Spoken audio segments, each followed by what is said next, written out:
Hello, my name is Sandra Rochelle. I'd like to welcome you to my YouTube channel, Living the RV Dream with Time Traveler 2. Right now I'm in the middle of producing a series of videos to help people who might be interested in buying a recreational vehicle but may not know a whole lot about them or may not know as much as they think they know. Today I'm going to do a review of the basic types of RVs so that you can kind of compare one against the other. You've probably seen some of these on the road or in RV shows or in dealerships, but may not understand what the differences are. Basically, all recreational vehicles have the same amenities. You know, they will have some sort of a kitchen, a sleeping area, toilet facilities, cooking facilities, and some sort of little living room where you normally will have a TV. So basically, when you're traveling in any of them, you can do so in relative comfort. But there are differences in them that make them more suitable for some types of travel than others, and also for some types of people than others, because people all have different tastes. So what I'm going to do right now is review a few of the main types of recreational vehicles. And if you have any questions, please feel free to leave them in the comments section and I will respond to them. The first one I want to talk about are fold-down campers, otherwise known as pop-up campers. These are very nice for people who do short-term travel. For example, if they take a little weekend fishing trip or, you know, go to another town to see a football game or something like that. They basically are a pool trailer with canvas sides that pop up and out. They're pretty spacious inside, actually, but they do have to be towed, and they're not the most comfortable to travel in when the weather is wet or really cold, because the sides are canvas. They're easy to store, they're easy to tow, they're relatively inexpensive compared to other types of RVs because they have less stuff in them. And it's a bit labor intensive to put them up and set them down, but it's not bad. It's something I could do if I had to, and if I can do it, you can do it. Certain places will not allow you to camp in them, such as Yellowstone National Park. They do not allow soft-sided RVs for your safety, because, you know, a bear or a moose or whoever can get into them fairly easily. But they're nice to have if the type of travel you're going to do is going to be brief. You would not want to live in one of these full time. You're not secure in them. Anybody could break in easily if they wanted to. So that is something to consider when you're looking for RVs. The next type is similar to this, but it's a hybrid. It's the same type of RV, but the sides are a combination of canvas and metal, so they're more secure. Normally, one side or two will pop out, and that will be to make a sleeping area. The inside area would be the same as in any small travel trailer. You could use these for more long-term travel, but again, they're not as secure and they're not as sturdy as a regular travel trailer. Again, they'll be less expensive because of what they are, and they're not bad for, you know, someone who's just starting out. You can always trade up, you know, if you want to. Next on the list is a pool trailer. Now, pool trailers are interesting because they come in all sizes. There's one that's called a teardrop that looks exactly like a teardrop. It doesn't have much in it, but some people don't mind that. They don't mind using the campground facilities and not having a toilet in their RV and so forth. But they can get quite big. They can be 24, 30 feet long. They have to be towed. You need a relatively expensive vehicle to tow them with because they're heavy, and you need something sturdy to tow them with. And you need special hitches and so forth and so on. But they can be very comfortable. You can use them for full-time living if you choose, or you can use them for cross-country travel or for temporary travel. You have to figure out what size you want. If you just want a little one, fine. If you want a bigger one, you have to think about driving and towing and hooking up and all that stuff. And if you are willing to do all those extra things. But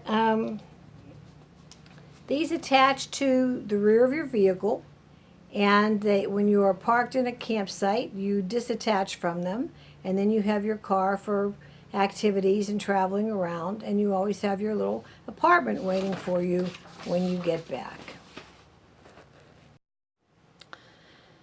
Next on my list are units called truck campers. These are campers that slide into the back of a pickup truck, and part of them sits over the roof. That part that sits over the roof is your sleeping area, and the rest is your living area. These are very nice units. They can be used for long distance travel.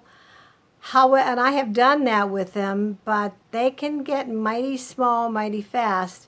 If you use them like that, you're much better off to use them for short-term travel. They have everything in them that a pool trailer has in it, just smaller, very limited space in these, and they don't tow anything. They sit, as I said, on your truck, which means that you have to make sure that you balance the weight of the travel unit with the weight of the truck, because if the truck cannot hold the unit, you're going to run into problems. You don't want your tires to go flat or have similar problems because the weight. And you also don't want to be worried about having rollovers, because these units are top heavy. They're not that easy to drive. So unless you are pretty skilled, I would be careful about buying one of these. And they can be quite expensive. A friend of mine just bought one last year, and I believe he paid like $40,000 just for the camper. So they're nice to have under certain circumstances, but if you're going to do any long-term RVing, you might want to think twice about this one. Along those same lines are van conversions. A van conversion is basically a van that has been converted into an RV. It has equally small living area to the truck camper. Much easier to drive though, because it's not top heavy. They are pretty expensive. I've seen them go as high as $150,000 for a new one. But they do have a sleeping area. They do have an eating area. They have very tiny shower areas, very little room to store anything. You can tow a vehicle with them if you like. But again, this is not, and some people live in them, and some people take them on long journeys. That's not for me, but as I said, different RVs are for different people. If you want something that's easy to drive, easy to park, and not too much of a problem beyond what you'd have with an automobile, then you may want to look into a van conversion. You can probably buy a fairly nice used one for, I don't know, a decent price. Just depends how old it is, the condition, and so forth. Then we move up to motorhomes. Now, when I say move up, I'm talking about living area.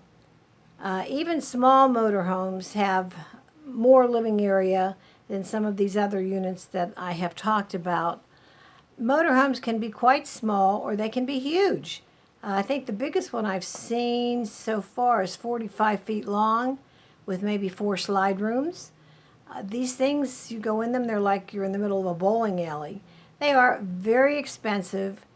You have to be a good driver to be able to handle one of them. They require a lot of care.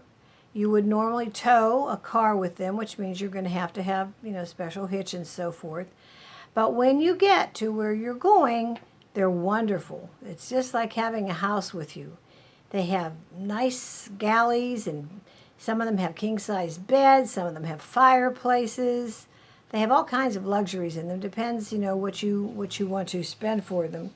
But motorhomes are very nice. A lot of people, older people, like them because of the fact that they are so spacious and they are so homey. And people will take them like to Florida, and they'll stay in them for the season.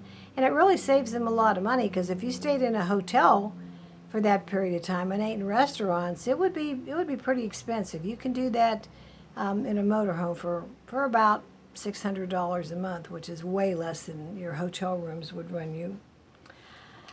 Going on from there, we have toter homes and toy haulers. These are for the people who like to take all their toys with them, their motorcycles and their boats and their whatever.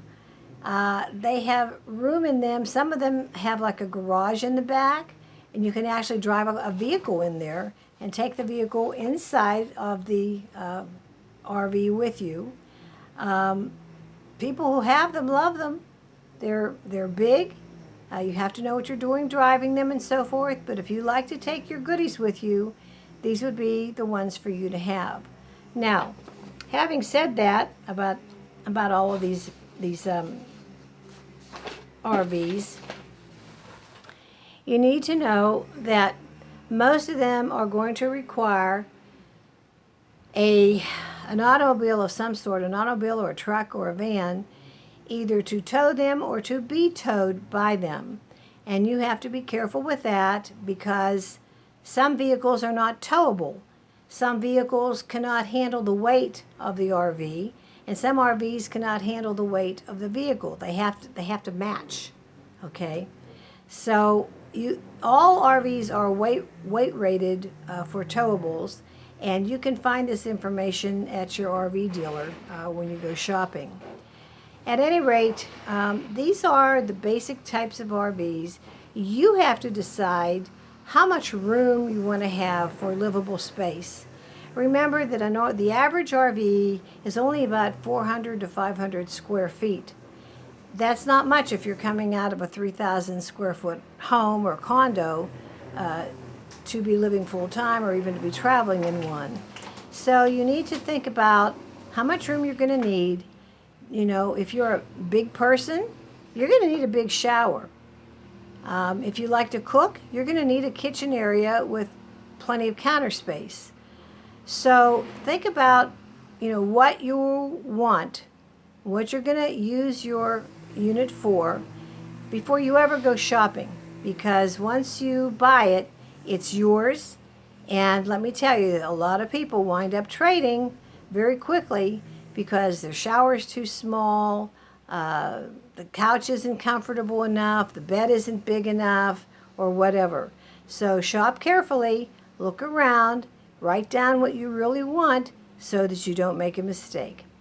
And before you walk away, press the subscribe button. Bye-bye.